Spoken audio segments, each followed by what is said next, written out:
Hi dears, ഇന്നിപ്പോൾ എന്തൊരു ബാഗൊക്കെ ആയിട്ട് ഈ ബാഗിൻ്റെ ഉള്ളിൽ എന്താണെന്നറിയോ, 13 വർഷക്കാലമായിട്ട് ഞാൻ കാത്ത് സൂക്ഷിച്ച എൻ്റെ നിധിയാട്ടോ.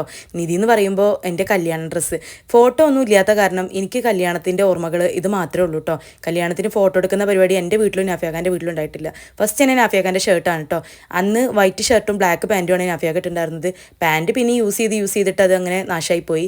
ഷർട്ട് ഇത് അധികം ഇട്ടിട്ടൊന്നുമില്ല. അപ്പോൾ ഞാനിങ്ങനെ ഒരുവിധം ഇട്ടിട്ട് മുഷിഞ്ഞപ്പോൾ ഞാനത് എന്ത് ചെയ്തു, എടുത്തു വെച്ചു എനിക്കൊരു ഓർമ്മയ്ക്ക് വേണ്ടിയിട്ട്. പിന്നെ എൻ്റെ വീട്ടിലെ കല്യാണ സാരിയാണ് കേട്ടോ അത്. റെഡ് സാരി ഒന്നും, റെഡ് എന്ന് പറയാൻ പറ്റില്ല, ഒരു മെറൂണ്, ഡാർക്ക് മെറൂണ്.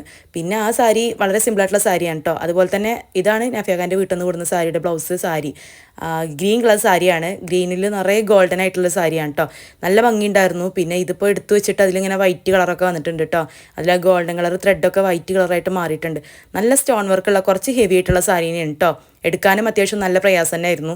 എന്നാലും ഞാൻ 2-3 പ്രാവശ്യം ഞാനിത് എടുത്തിട്ടുണ്ട് കേട്ടോ. എൻ്റെ വീട്ടിലെ സാരി വെറും 2 പ്രാവശ്യം ഞാൻ എടുത്തിട്ടുള്ളെങ്കിലും ഇത് ഒരുപാട് പ്രാവശ്യം ഞാൻ എടുത്തിട്ടുണ്ട്. ഇതിൽ മുന്താണിയിൽ അത്യാവശ്യം നന്നായിട്ട് വർക്ക് വരുന്നുണ്ട് കേട്ടോ.